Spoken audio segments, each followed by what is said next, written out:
dejar hacer aquello o X cosa. No es así. Realmente no le prohibimos nada. Y si usted ha ido a una iglesia donde le han prohibido, aguas, porque eso puede ser secta. Cuando le empiezan a prohibir, eso se llama secta. O si se va de aquí, va a ser maldición y se le va a caer un diente, también eso es secta. Sí, es la verdad. Una muela, ¿verdad? No, eso es secta. Me platicaban un caso que en una iglesia, hasta les dijeron, si se van de aquí hasta les va a dar cáncer. Óigame, eso se llama secta. Y se llama brujería carismática también. Hechicería carismática. Entonces tenga mucho cuidado. Mire, hay iglesias muy modernas que usted las ve muy modernas y llenas de chavos y también son sectas. Así que no se deje engañar. Por eso también los versículos que mencionaba la pastora en un inicio son una joya. No se los pierda. Pero hablando de esto, de vivir una vida cristiana, yo les he repetido en varias ocasiones que esto se resume tan sencillo en tener sus prioridades bien establecidas. ¿Cuáles son sus prioridades? La número uno, no le voy a decir las demás, pero la número uno usted la debería de tener muy clara, porque ahí está en la ley de Dios. ¿Y cuál es esa prioridad? Amarás a Dios. Esa tendría que ser o tiene que ser su prioridad número uno. ¿Sí se da cuenta? O sea, no es tan complicado. Ahora, lo siguiente que usted tendría que hacer para poder vivir una vida cristiana como debe de ser es tomar buenas decisiones. ¿Y cómo va a tomar esas buenas decisiones? Pues las va a tomar de acuerdo a lo que el Señor nos enseña y de acuerdo a lo que el Señor nos dice. En otras palabras, usted va a empezar a vivir y a tomar decisiones de acuerdo a las Escrituras. Y usted me podría decir, bueno, pues que no las conozco, pero las podemos ir conociendo una a una. Pero si ya por lo pronto sabe que no debe de caer en pecado en algunas situaciones que son muy obvias y muy claras, pues empiece por ahí. Y luego ya vamos avanzando y vamos cada vez conociendo más para tomar cada vez mejores decisiones. Entonces, el tener prioridades y tomar decisiones nos van a ayudar muchísimo en nuestra vida cristiana, en nuestra vida en Cristo. Y todos y cada uno de nosotros tomamos decisiones todos los días. Desde que se levanta en la mañana, usted tiene que decidir y tiene que empezar a decidir qué se va a poner. Si se viste de rojo, de verde, de azul, de morado o de negro, para verse más delgado así como yo. O qué zapatos se va a poner. Usted ya está tomando ahí decisiones. Que si qué va a desayunar, que si unos molletes, unos chilaquiles, un menudo, una barbacoa, también toma decisiones. Bueno, que no tengo nada de eso, bueno, un huevito, pues sale un huevito. Pero ya tomó decisiones. Y esas decisiones pueden ser decisiones muy pequeñas, pero pueden también ser decisiones un poquito más medianas. Y también hay decisiones muy grandes que usted tiene que tomar. Decisiones muy trascendentales y muy grandes. La vida de Moisés fue muy complicada, fue difícil, vamos a decirlo así. Y él tuvo que tomar muchísimas decisiones. Y es por eso que hoy el autor de Hebreos nos muestra y nos habla acerca de Moisés. Y el autor de Hebreos nos detalla y nos bosqueja la vida de Moisés en 7 versículos, que usted ya conoce un poquito más acerca de Moisés, pero vamos a ir revisando esto. Y dice la palabra del Señor, Hebreos 11, a partir del versículo 23. Hebreos 11, 23, y dice: por la fe Moisés, cuando nació, fue escondido por sus padres por 3 meses, porque le vieron niño hermoso y no temieron el decreto del rey. Todavía no aparece nada, ¿no? Lo voy a volver a leer para que. Por la fe Moisés, cuando nació, fue escondido por sus padres 3 meses, porque le vieron niño hermoso y no temieron el decreto del rey. Versículo 24, por la fe Moisés, hecho ya grande, rehusó llamarse hijo de la hija de Faraón, escogiendo antes ser maltratado con el pueblo de Dios, que gozar de los deleites temporales del pecado. Digo, si trae su Biblia ahí, agárrela. Versículo 26, teniendo por mayores riquezas el vituperio de Cristo que los tesoros de los egipcios, porque tenía puesta la mirada en el galardón. Por la fe dejó a Egipto, no temiendo la ira del rey, porque se sostuvo como viendo al invisible. Por la fe celebró la Pascua y la aspersión de la sangre, para que el que destruía a los primogénitos no los tocase a ellos. Por la fe pasaron el mar Rojo como por tierra seca, e intentando los egipcios hacer lo mismo, fueron ahogados. Amén. Hasta ahí. Señor, te damos gracias, Padre, por esta palabra. Sabemos, Señor, que lo que hoy nos dejarás como enseñanza será guardado en nuestra mente, en nuestro corazón, para así convertirnos cada uno de nosotros en hacedores de tu palabra.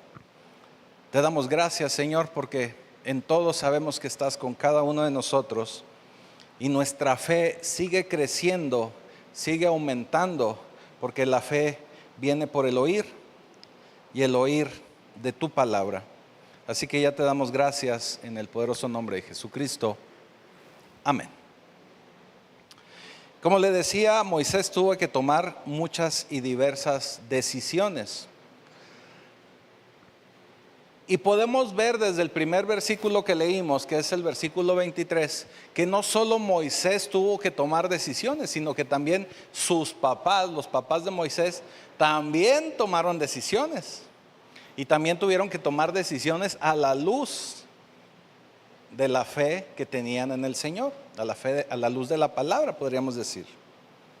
Porque dice en el versículo 23, por la fe Moisés, cuando nació, fue escondido por sus padres por 3 meses, porque le vieron niño hermoso y no temieron el decreto del rey. ¿Cuál era el decreto del rey? El decreto del rey era que cualquier niño hebreo, niño varón, tenía que ser arrojado, literal, arrojado al río Nilo. Obviamente los niños se ahogaban o eran devorados por los cocodrilos que estaban en el río. Recuerde que los cocodrilos eran parte de esta cultura egipcia y pues ahí convivían con ellos, ¿verdad? Ahí los mantenían en el río. Los padres de Moisés, así como nos lo dice Números 26, 59, eran Amram y Jocabed, dice, que los dos eran de la tribu de Leví. De ahí ellos, bueno, pues tuvieron a Aarón, a Moisés y a María, su hermana. Pero ¿a qué se refiere la escritura cuando dice que era un niño precioso? Digo, porque todas las mamás me van a abuchar tal vez, pero varón, usted me va a dar la razón. Cuando el niño está recién nacido, ¿verdad que no son bonitos? No son bonitos. La verdad es que no. Pero la mamá sí, ¿verdad? No, ya le vio los ojos del tío, la boca del Brad Pitt y la nariz del abuelito. Pero la verdad es que no se parecen a nadie. Es más, hasta usted lo ve y dice, ¡ay, híjole! No me lo cambiarían. Pero en este caso, dice la escritura que el Señor lo vio como un niño precioso. En Hechos 7:20 nos aclara un poquito a qué se refiere el Señor. Hechos 7:20. Usted, si está viniendo los miércoles, puede recordar que estamos revisando los miércoles el libro de los Hechos. En el capítulo 7 del libro de los Hechos, quien nos da este resumen acerca de Moisés, y no solo de Moisés, sino de una gran parte del Antiguo Testamento, es Esteban, cuando está a punto de ser apedreado. Pero Esteban les tira toda una clase de historia ahí a los del Sanedrín. Y él en el versículo de 7:20, Hechos 7:20, les dice: en aquel mismo tiempo nació Moisés, y fue agradable a Dios, y fue criado 3 meses en casa de su padre. Entonces aquí ya no nos habla o no nos dice como el autor de Éxodo, que lo vio precioso. Sí lo vio, pero ya aquí Esteban nos aclara ese punto. Dice, es que lo vio agradable. Lo vio agradable, pero porque lo vio como una familia de fe, una familia que estaba señalada o que había sido escogida para llevar a cabo un propósito. Porque recuerde que no solamente Moisés dirigió la salida de Egipto, sino que también Aarón fue su portavoz. Y también Miriam tuvo un papel bastante importante. Entonces toda la familia tenían un encargo de parte de Dios. Entonces cuando dice que Dios lo vio como hermoso, bueno, pues era en el contexto familiar en el que estaban viviendo. Moisés nace en una época muy difícil para el pueblo de Israel, una época en la que también había falta de fe.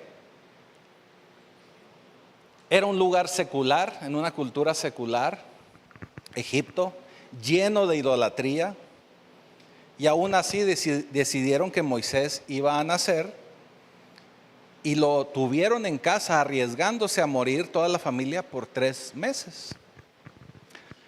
Ahora, algo bien interesante que hicieron con Moisés es que antes de despedirlo, bueno, fueron 3 meses, pero la costumbre del pueblo hebreo era que tenían que transmitir el pacto, y esa señal del pacto era circuncidar a todo niño varón a los 8 días.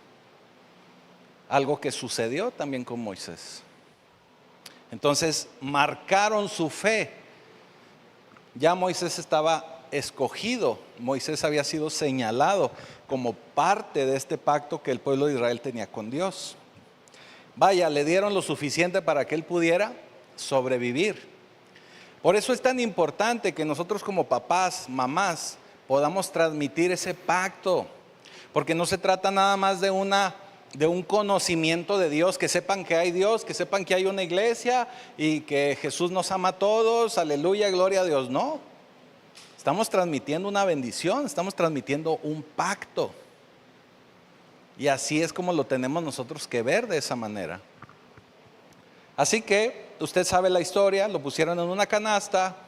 Por eso hasta la fecha las canastas donde pones a los bebés les llaman Moisés, y las arreglan muy bonito cuando mandan a hacer un bebé, que ni la usan, pero la arreglan muy bonito. Lo ponen en esa canasta y lo envían por el río Nilo. Claro que la canasta la impermeabilizaron, le pusieron Impact 5000 o algo así. No se crea, dice la escritura que la calafatearon con brea y con lodo y cosas así. Por ahí si lo lee, ahí va a ver toda esa información. Lo envían en el río, a lo que la hija de Faraón lo ve venir y ve la canasta, le llama su atención y descubre que es un bebé.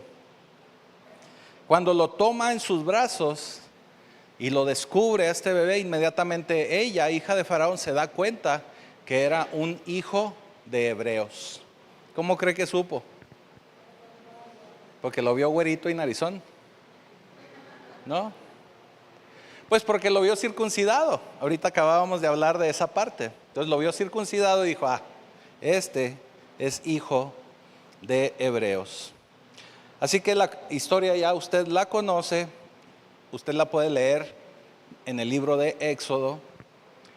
Y mientras Moisés va en la canasta que va por el río, no crea que nada más lo aventaron y ahí te ves, Moisés, ¿eh? No. mandaron a la hermanita y le dijeron, oye, Miriam, ahí vete tras de él, o sea, nomás para que lo cuides hasta donde puedas y a ver si llega, porque sí era parte del plan, que llega hasta ahí el lugar donde se estaban bañando la princesa y sus doncellas, para que no le hagan daño. Fue todo un plan. Entonces mandan a la canasta y va Miriam, ¿verdad?, por ahí por la orillita del río. Hasta que ve que llega Moisés a los brazos de la hija de Faraón. Entonces sale Miriam así como que de pronto y le dice, mi rey, no sé si le diría mi reina, no dice exactamente eso. Le dice a la hija de Faraón, usted muy probablemente va a necesitar una nodriza si es que quiere conservar ese bebé. ¿Y qué cree? Yo conozco una muy buena, certificada por conocer. Trae su certificación de conocer como nodriza. Sí, la certificación S 14302-C. No, -N porque era de nodriza. Dice, yo tengo una conocida que lo puede alimentar. ¿Quiere que le avise? Ya ve cómo. Y le dice la hija de Faraón, bueno, está bien. Si voy a necesitar ayuda, ve y tráeme a esa nodriza. Pues va corriendo Miriam por la mamá, se la lleva ya la hija de Faraón y terminan contratándola. Entonces mire lo que hace el Señor. De un niño que estaba marcado para ser arrojado al Nilo y que lo devoraran los cocodrilos, lo lleva a que sea criado, a que crezca y se desarrolle en la casa de Faraón, en los brazos de la hija de Faraón, cuidado por su mamá, alimentado por su mamá, y todavía le iban a pagar. Patrocinado, becados, o sea, becada la mamá y pues becaban a toda la familia, imagínense. Era así como empleado de gobierno. Así que la fortuna que nosotros pensamos que así es, no es fortuna. Acuérdese que todo está bajo la mirada de Dios. Por eso para nosotros no debe de existir el azar, no debe de existir la fortuna. Si creemos en un Dios que todo lo ve y que en todo está Él, no hay casualidades. Él todo, ya sea que lo hace porque Él así decide o porque permite que así suceda, porque va de acuerdo a lo que Él finalmente nos va a entregar. Él así lo hizo. Así que nosotros podemos descubrir que Dios puede hacer muchísimas cosas por nosotros, pero lo primero que tenemos que hacer es que tenemos que empezar a confiar en Dios de manera completa. No en que si Dios quiere, si Dios hará. Usted confíe y entréguese completamente al Señor, que el Señor hará el resto. Y créame que usted se va a asombrar. Pero para poder confiar de esa manera en Dios, pues necesitamos fe. Necesitamos mucha fe. Por eso estamos revisando ahora aquí la fe de Moisés. Versículo 24. Por la fe Moisés, hecho ya grande, rehusó llamarse hijo de la hija de Faraón. Esto es algo más que hace la fe. La fe bíblica no solo escoge el plan de Dios sobre la cultura o sobre lo que vive la sociedad en general, la sociedad secular, sino que tenemos que aprender a escoger las prioridades de Dios, lo que Dios busca de cada uno de nosotros. Por eso cuando Dios creció, se negó a ser hijo de Faraón. Y usted me puede decir, pues sí, pero se tardó 40 años. Porque en los primeros 40 años de la vida de Moisés, usted se puede dar cuenta que Moisés vivió como hijo de Faraón. Fue educado en los mejores colegios, le daban de la mejor comida, tenía carros deportivos, Creo que tenías tú una Harley. Entonces, o sea, vivía de lo mejor. Vivía como un hijo de rey. Pero él vivía entre dos mundos. Y eso es algo bien interesante, porque la escritura no nos lo aclara al 100%, pero nosotros podemos intuir cuando nos empezamos a envolver un poco más en esto de las escrituras, y podemos entender que si la mamá lo crió y era una familia que era agradable a Dios y que vivían de acuerdo a Dios en el temor de Dios, la mamá, así como cuando usted a su niño le cuenta historias antes de dormir, o para entretenerlo, o para que no ande brinque y brinque, o para que no ande corriendo aquí alrededor de la iglesia, usted le empieza a contar historias.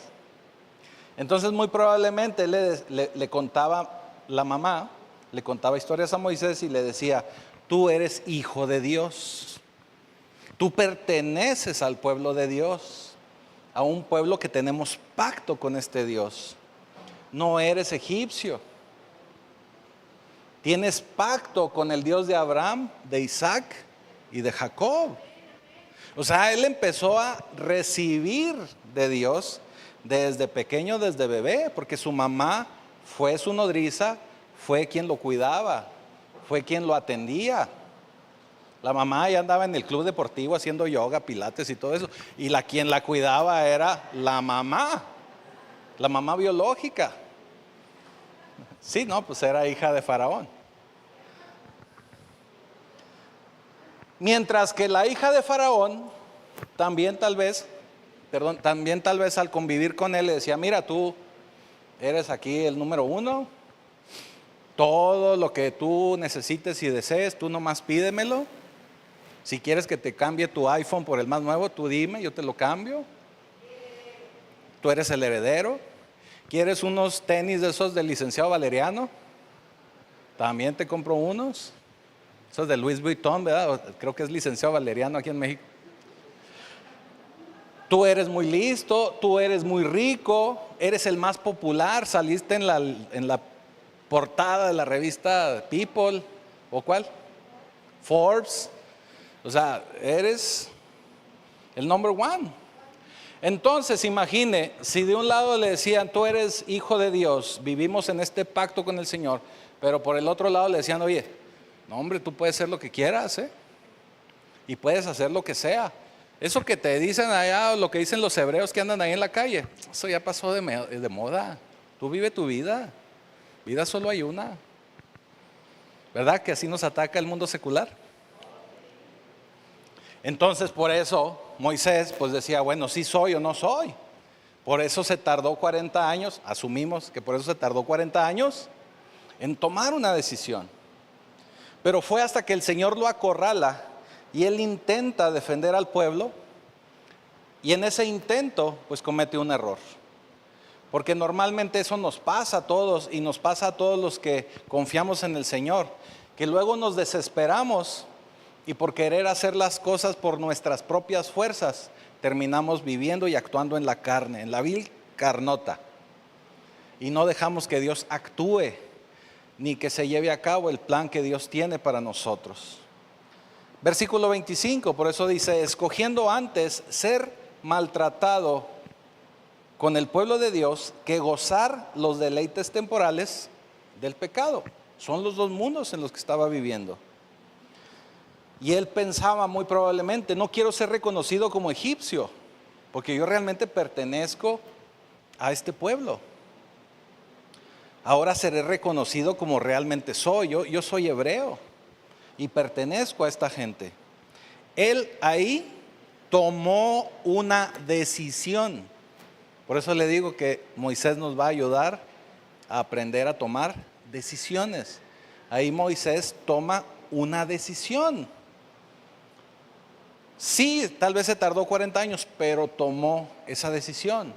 ¿Qué te quiero decir también con esto? Que no importa la edad que tú tengas, o si sientes que ya se te fue el tiempo, si hoy tomas una decisión de seguir al Señor, de seguir viviendo de acuerdo a su palabra, este es el tiempo del Señor, este es el momento. Lo único que necesitas es decidir y hacerlo. Él vivía en dos mundos,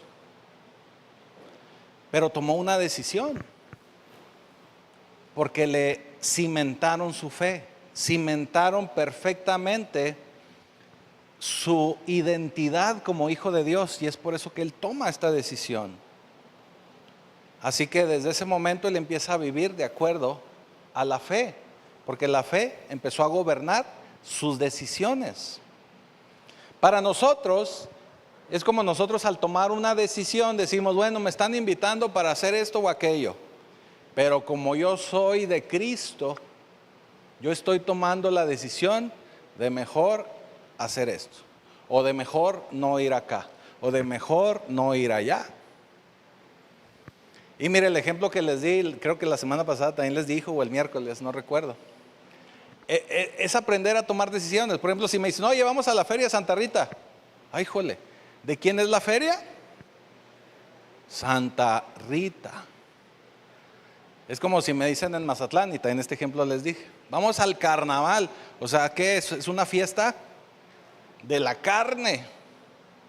Como hijo de Dios, pues tengo que tomar la decisión de, ¿sabes qué?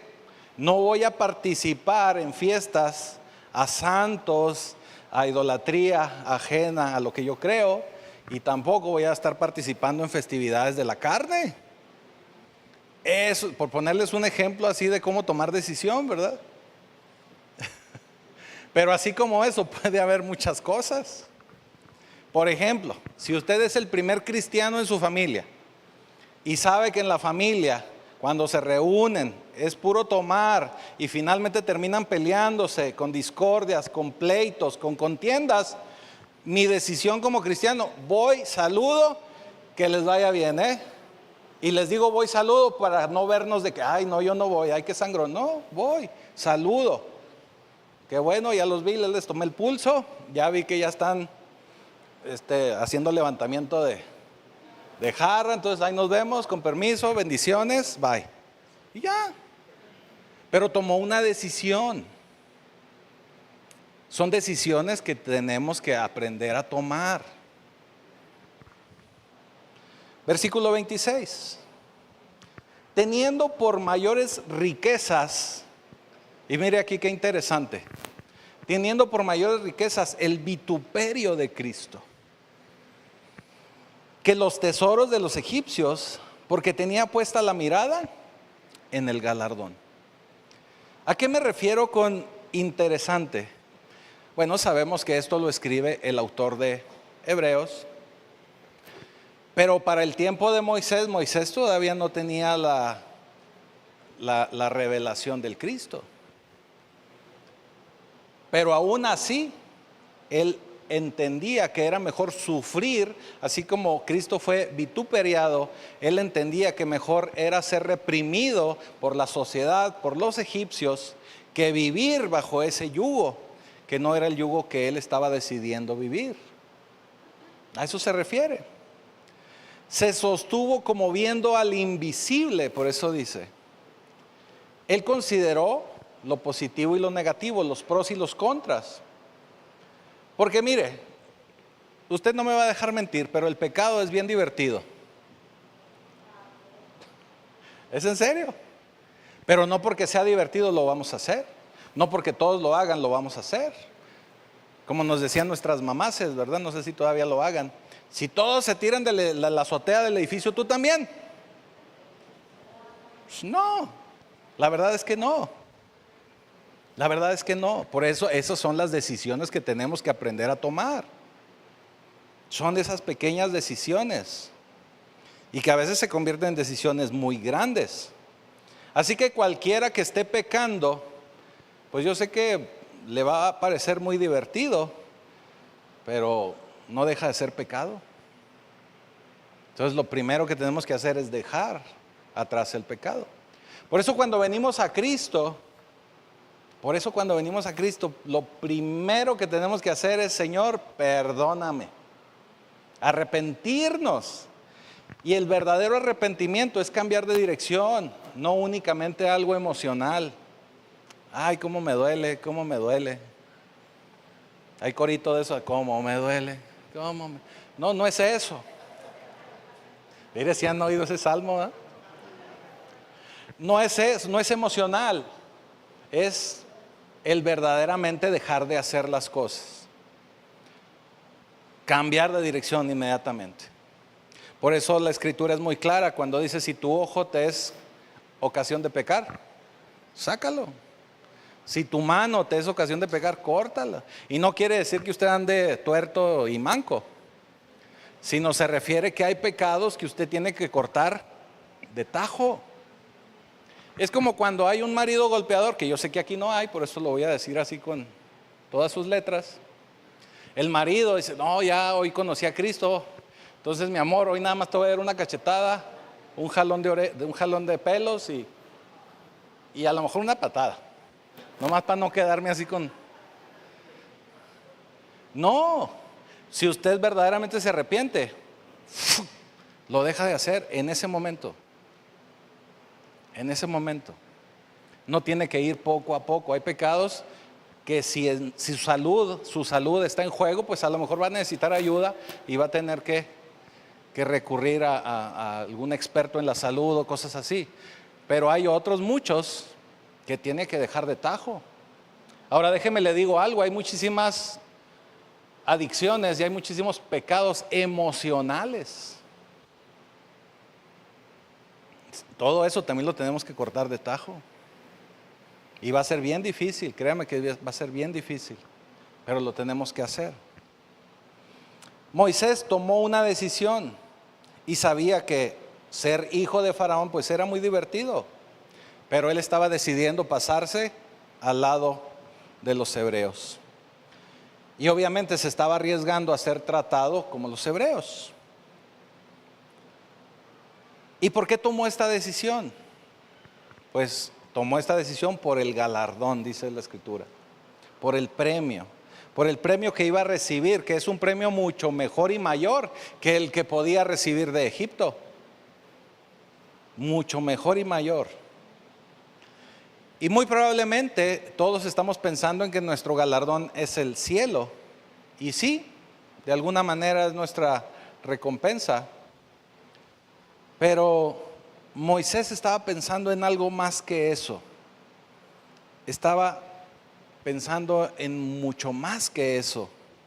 Porque tenemos que recordar que la mamá lo cría y le enseña todo esto acerca de Dios y de su pueblo hebreo. Tal vez ella le contó toda la historia, inclusive desde Abraham, o tal vez más atrás, no sabemos. Pero ella le enseñó acerca de este pacto con Dios y también le enseñó acerca de la circuncisión. Cuando Dios le pide a Abraham que salga de su tierra para ir a una tierra prometida, le está diciendo que hay pacto con él y que hay pacto con su pueblo. Y si el Señor le permitió que crecieras en un lugar de preparación, es porque tú vas a liderar a todo este pueblo. Probablemente así le decía a Moisés: tú vas a llevar a todo este pueblo a cumplir con la promesa que Dios le hizo a Abraham, con la promesa que se estableció desde Abraham. ¿Y cómo sabemos esto? Mire lo que nos dice Esteban en el libro de los Hechos 7:25. Libro de los Hechos 7:25 dice: pero él pensaba que sus hermanos comprendían que Dios les daría libertad por mano suya, mas ellos no lo habían entendido así. O sea, Moisés estaba muy confiado en que, pues, si a mí me lo enseñó mi mamá y yo entiendo de esto del pacto y estoy entendiendo que tenemos un pacto y que nos va a llevar a una mejor tierra, a una tierra prometida, pues yo pienso que todos lo van a entender. Pero se dio cuenta que no era así. No estaba preparado todo el pueblo. Pero lo que sí él pudo entender es que lo que él iba a recibir en Egipto no era comparable o no tenía comparación con todo lo que Dios les podía dar.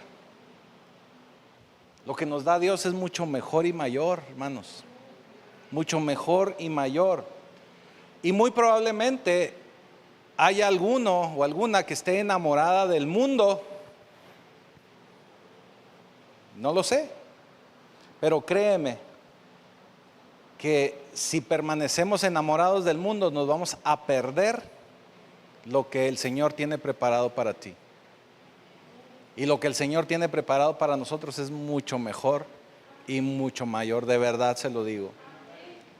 Mire, en varias ocasiones yo le repito, aunque nuestra vida aquí en la tierra sea de 100 años, no se compara al tiempo que vamos a vivir en la eternidad en compañía de nuestro Señor Jesucristo, ni a la gloria que vamos a vivir en su presencia. ¿Qué quiere decir? Que no importa lo que nos puedan ofrecer aquí en la tierra, nada es comparable a lo que vamos a recibir como galardón, como recompensa allá en el cielo. Así que usted tiene que tomar esas decisiones, tiene que aprender a tomar esas decisiones. Porque si estamos muy enamorados del mundo secular, pues muy seguramente usted va a morir. ¿Y a qué me refiero con que va a morir? Pues que no va a dormir y a ir a vida eterna. Y sí, muy probablemente usted va a decir, pues sí, voy a morir, pero va a tener una cuentota en el banco. Pues sí, pero se va a morir. Va a tener una casota, también se va a morir. Voy a tener un carrazo, se va a morir también. Y cuando se muera, ¿qué cree? No se va a llevar nada. Nada. También le pueden poner una lápida muy bonita y que alguien más la va a hacer, que alguien más la va a pagar con su dinero y que alguien más lo va a usar. Sí. O sea, alguien más va a usar su casota, alguien más va a usar su carrote, alguien más va a usar su cuenta de banco. Y la Cheyenne, también. Imagine. O sea, como diría el salmista de Juárez, pero qué necesidad. ¿Para qué tantos problemas? Si el galardón que tenemos con el Señor es muchísimo mayor y mejor. Mire, nosotros como seres humanos nos la complicamos demasiado. Por eso le digo que la vida en Cristo es sencilla. Solamente tenemos que priorizar y tomar buenas decisiones. Ahora, mire, no me malentienda, no tiene nada de malo la casota, el carrote, la cuentota bancaria, no tiene nada de malo. De verdad, no tiene nada de malo, qué bueno. También somos hijos del Rey y también nos puede dar muchas cosas. Sí, pero, ojo con esto, pero si para tener la casota, el carrote, la cuentota y todo, y el seguro de gastos médicos y para no caer en el IMSS, ¿verdad? Nomás por eso. Pero si para obtener todo eso, usted se tiene que alejar de Dios y no puede venir a la iglesia, no, pastor, es que tengo mucho trabajo. No, pastor, es que no, porque, pues es que no he tenido tiempo. No, es que ando muy cansado porque he tenido que trabajar. O sea, si todo eso le sucede con tal de lograr lo otro, no, pues ya, estamos mal.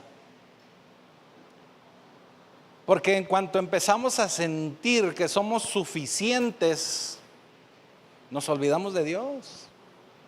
Es más, hacía mucho que no les daba este ejemplo. Mire, yo trabajé muchos años en Maquila y yo veía a la gente de lunes a jueves, que iban así bien tranquilitos. Pero el viernes,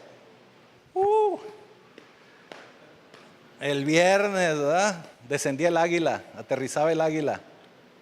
Y el viernes se transformaban, hasta carro llevaban.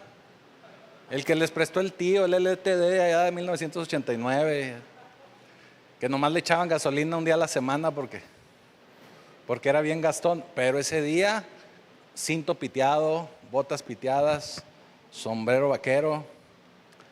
Y los que trabajan en Maquila, díganme si no es cierto, no me van a dejar mentir. ¿Sí o no? Ahí está. ¿Por qué? Porque el dinero echa a perder a la gente. Es de verdad. Véale el periférico cuando va manejando, cuando son días de Navidad, de aguinaldo, de ahorro. No, hombre, se convierte esto en peligroso. Porque la gente se transforma. Y cuando andamos en ese estado de ánimo de que yo traigo dinero, todas las puedo, nos olvidamos, lo primero que nos olvidamos es de Dios. De verdad. Mire, no va con dedicatoria a nadie, ¿eh? Usted discúlpeme. Pero aquí en la iglesia lo notamos. Cuando es día de la madre, de la padre, de la abuela, de aguinaldo, de lo que sea, ¿se baja aquí la asistencia?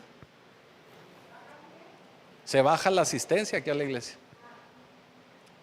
O sea, es bien obvio, se nota.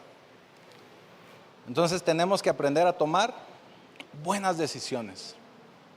Seguimos avanzando. Moisés toma esa decisión y toma la decisión porque él sabía que valdría la pena. Si seguimos en el mundo y seguimos confiando en el mundo y nos sigue jalando más el mundo que aprender y conocer de Dios, eso significa que necesitamos aprender todavía más de Dios. Y necesitamos afianzarnos todavía más de Dios. Y mire, créame que esto es algo de mejora continua, es un proceso de mejora continua para los ingenieros. Porque aunque usted piensa que ya lo logró, aunque usted piensa que ya se graduó, créame que todavía tenemos que otra vez que volver a las bases y otra vez volver a seguir adelante. Porque dice la Escritura, aunque usted se lo va a parafrasear, aunque usted se sienta muy firme y sienta que ya la hizo, cuídese que no caiga. Entonces tenemos que mantenernos buscando del Señor y no sentirnos sabios en nuestra propia prudencia. Se me fue la idea, perdón. Muy bien, versículo 27 dice, porque por la fe dejó a Egipto, no temiendo la ira del rey, porque se sostuvo como viendo al invisible. Él tuvo la fe y tomó la decisión de escoger y decidir por la presencia de Dios. Porque Moisés tuvo el error del que le hablaba hace un momento. Él fue tan arrebatado y quería las cosas tan rápido y quería que todo fuera tan sencillo tal vez como él pensó que podría ser, que comete el error de matar a un egipcio. Entonces él tuvo que salir huyendo, porque el rey lo quería matar por haber cometido ese error. Y tuvo que salir de Egipto, tuvo que esconderse, porque se atrevió a operar sin la presencia de Dios. Así como muchos de nosotros lo hacemos a veces, porque somos arrebatados, porque nos desesperamos, porque queremos las cosas ya. Porque pensamos que nada más nosotros somos merecedores y nada más yo estoy haciendo todo y nada más yo. No, o sea, todos estamos trabajando. No podemos actuar arrebatadamente. Él quiso hacer lo correcto, pero lo intentó en sus propias fuerzas y eso lo llevó a cometer un error. Y eso lo lleva a salir de Egipto. Acabamos de ver que él vive 40 años en Egipto como todo un príncipe. Sale huyendo de Egipto. Y pasan otros 40 años fuera de Egipto. Y aquí es donde todos nos podemos preguntar, ¿por qué pasó tanto tiempo? Pues porque todavía no estaba listo. Porque él todavía no entendía y no acababa de entender cuál había sido su error. No lo había entendido, aunque pasaran 40 años, no lo había entendido. Y mire cuánto tiempo se esperó Dios, 40 años. Así que yo le invito que no se espere 40 años. Sí, mire, un problema muy serio que tenemos nosotros en nuestra vida moderna es que todo lo queremos así rápido, con un clic. Así como si le pusiera la comida en el microondas. Bueno, o si no usa microondas, pues rápido. Todo lo queremos así. Pero tenemos que entender que todo lleva tiempo. Y tenemos que entender que si nosotros empezamos a trabajar, nos va a llevar menor tiempo que si seguimos pensando que no necesito trabajar, o que no me quiero comprometer, o que no quiero batallar. ¿Sí me estoy explicando? Mire, voy a hacer un pequeño paréntesis para dar también un comercial. Los jueves estamos llevando el taller de Celebremos la Recuperación. Ahorita estamos en una pausa porque vamos a reiniciar ahora pasando el Congreso. Pero en Celebremos la Recuperación vamos lección tras lección avanzando, entendiendo que necesito trabajar yo. Es un taller de sanidad interior, es un taller para ser libre de las adicciones y sobre todo adicciones emocionales, por eso es sanidad interior.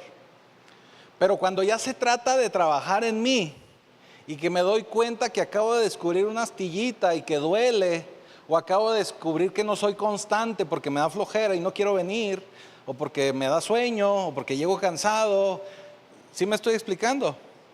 Todo eso que usted está postergando por flojera, cansancio, o no quiero, no puedo, procrastinando, o simplemente porque, esto ya no quiero trabajarlo, porque, ya me empezó a doler y no quiero volver a sufrir. Pues es que es para que sufra de una vez y salga de ahí. Hay que trabajarlo de ya y salga de ahí.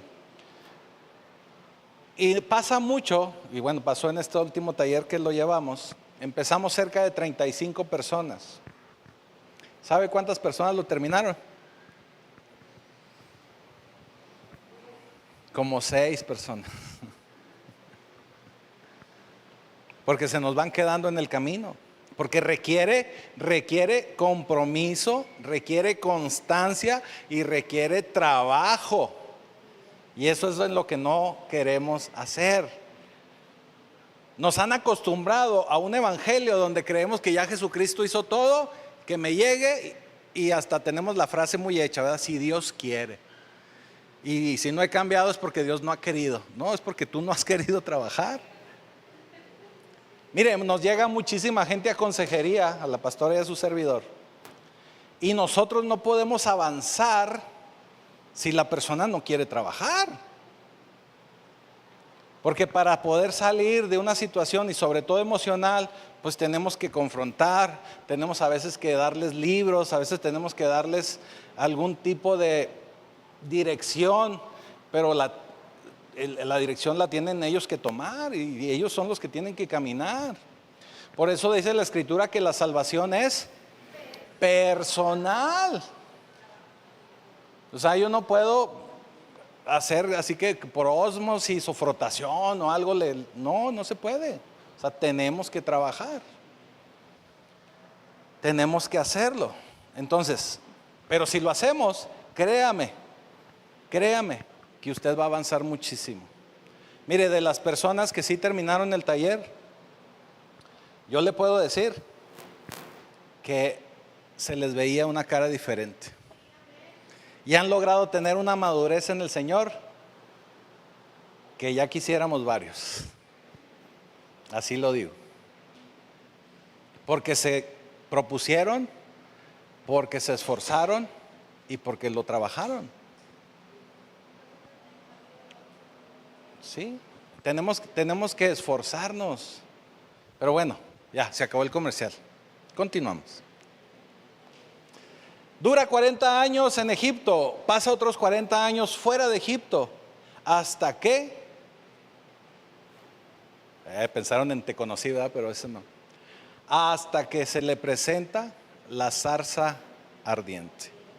¿Cuándo es cuando pudo ver el poder de Dios? Hasta que se le presenta la zarza ardiente. Ahí en ese momento, él pudo percibir la presencia de Dios y percibió esa presencia, porque usted sabe que a Dios no se le puede ver, pero él tuvo que esperar 40 años, aguantar 40 años para poder tomar una decisión más. Y por eso le digo, usted no tiene que esperar 40 años, ni siquiera 20, ni 10. Nosotros podemos hacer unas transformaciones más rápidas porque ya Cristo está con nosotros, porque ya el Espíritu Santo obra en nuestra vida. Tal vez no va a ser de un día para otro, pero tenemos que trabajar. Dios no le va a presentar las cosas o no le va a dar el galardón hasta que a usted lo vea listo para poder recibir. En el libro del Éxodo nos explica que estaba Moisés pastoreando en la montaña de Dios, guiando al rebaño, cuando de pronto ve por ahí una llamarada. Ve una zarza que está encendida y que está ardiendo. Tuvo que ir en dirección a la zarza, porque yo me puedo imaginar que la vio y tal vez era algo relativamente común, pero llegó el momento en que dijo, oye, pues ya se tardó mucho. Y se fue acercando para ver qué es lo que estaba pasando. Hasta que ya estaba lo suficientemente cerca, escucha una voz que le dice, Moisés, tienes que quitarte las sandalias, porque este lugar que pisas es suelo santo. Y podemos entender por todo lo que nos explica Esteban en el libro de los Hechos, capítulo 7, que lo que hace un lugar que se convierta en un suelo santo no es el lugar, no es la ubicación, es la presencia de Dios.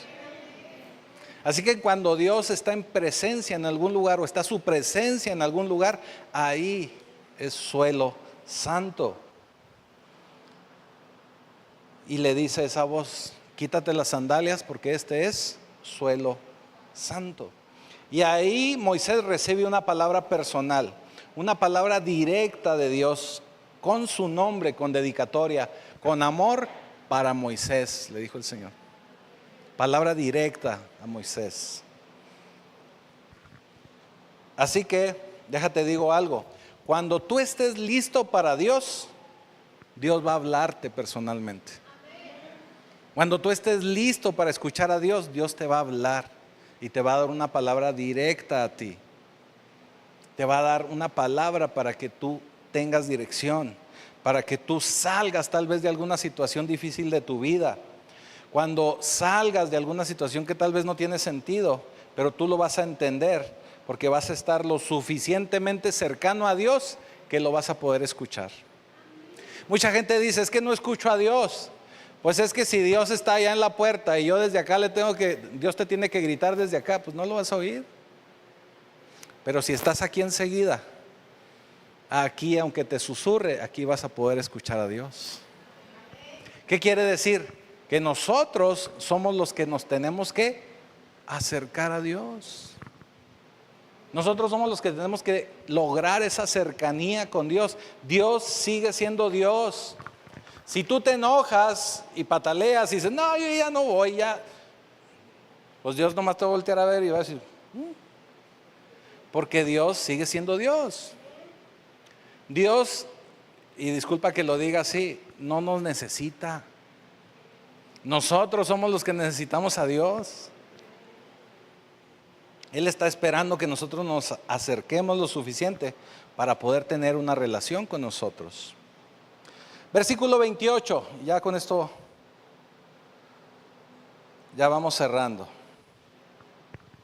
Por la fe celebró la Pascua y la aspersión de la sangre, para que el que destruía a los primogénitos no los tocase a ellos. Usted conoce toda esta historia de la Pascua. El autor de Hebreos nos dice que él celebra la Pascua. Realmente Moisés celebra la primer Pascua. Y Pascua significa el pasaje, cuando pasa ese ángel de la muerte, pero al pueblo de Israel no lo toca. ¿Por qué? Porque le da el Señor indicaciones a Moisés para que el ángel de la muerte no toque a nadie del pueblo hebreo. Le da indicaciones que vienen a ser la sombra del sacrificio que hace Jesucristo por nosotros. Le dice, vas a celebrar la Pascua, vas a sacrificar a un cordero y lo vas a tener que comer en familia. Si es mucho para una familia, le da indicaciones que se junten 2 o 3 familias, las que sean necesarias para que puedan consumir el cordero. Con la sangre que iba a ser recolectada en una bandeja, en un lebrillo, dice la Escritura. Con esa sangre tenía que rociar, manchar, pintar los dinteles y los postes de las puertas y de las ventanas. ¿Para qué?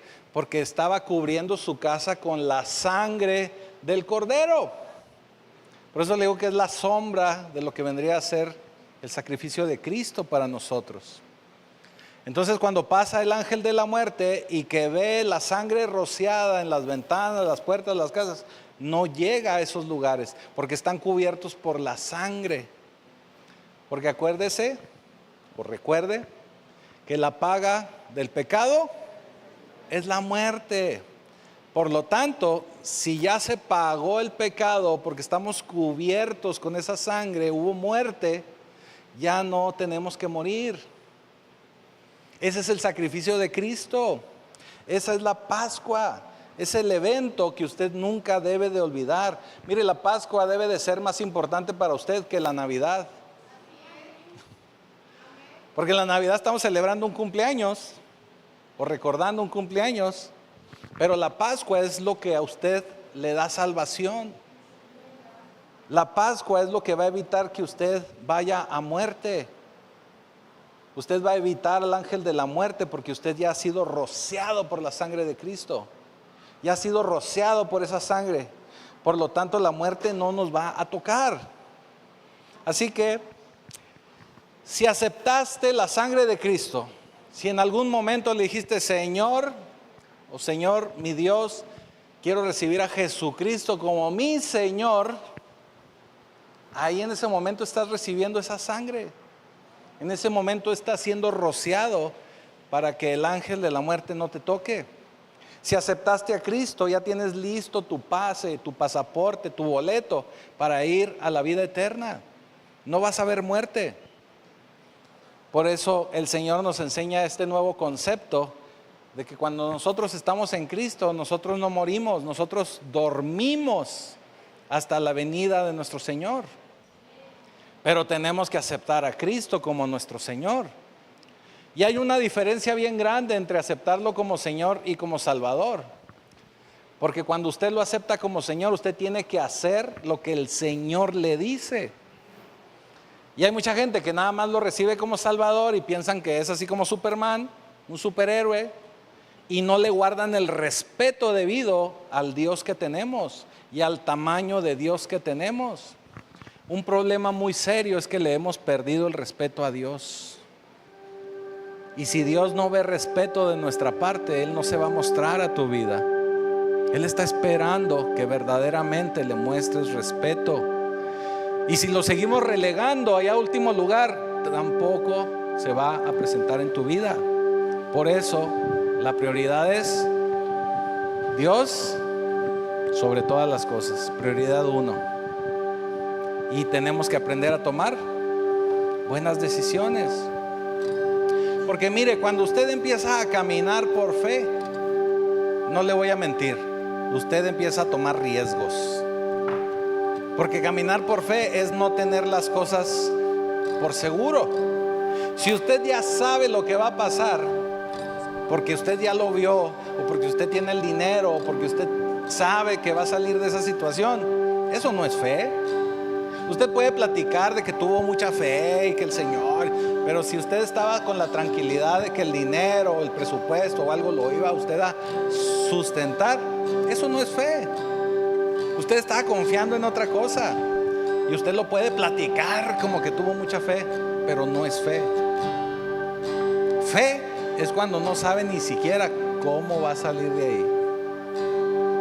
Fe es verdaderamente tomar riesgos, confiando únicamente en el Señor, confiando en que únicamente Él lo va a sacar de ahí. Porque mire, por fe el Señor te va a pedir hacer cosas. Te va a pedir hacer cosas que tal vez nunca antes has hecho. Pero por fe tienes que caminar. Mire, un acto de fe muy grande también es el matrimonio. Porque cuando nos casamos, usted conoce una parte de esa persona, pero no conoce todo. Se lo puedo garantizar. Pero por fe y por amor usted lo hace, porque toma una decisión. Y si toma una decisión, usted se agarra y se aguanta. Por eso es decisión. Por eso cuando se casa, usted tiene que saber que está haciendo un pacto delante de Dios. Un pacto delante de Dios. Un pacto que no va a poder romper así nada más.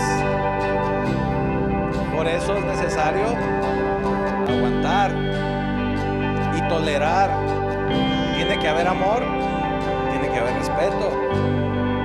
Pero también en un inicio hay muchísima fe envuelta. Es por fe. Y cuando el Señor le pida hacer cosas y usted tiene ese tamaño de fe, va a poder hacer cosas poderosas. Mire lo que dice el versículo 29. Por la fe pasaron el Mar Rojo como por tierra seca, e intentando los egipcios hacer lo mismo, fueron ahogados. Los egipcios no tenían pacto y no tenían fe, pero usted sí lo tiene. Así que usted puede cruzar el Mar Rojo como en seco y puede hacer muchas cosas como esas y aún mayores, porque esa es la promesa del Señor. Porque cuando usted mira, cuando usted mantiene su mirada como al invisible, cuando usted mantiene su mirada en Cristo, usted es capaz de hacer eso y mucho más, porque el Señor lo sostiene con sus manos. Así que la pregunta final: ¿es Jesús una buena opción, una buena decisión para su vida? Póngase de pie, vamos a orar.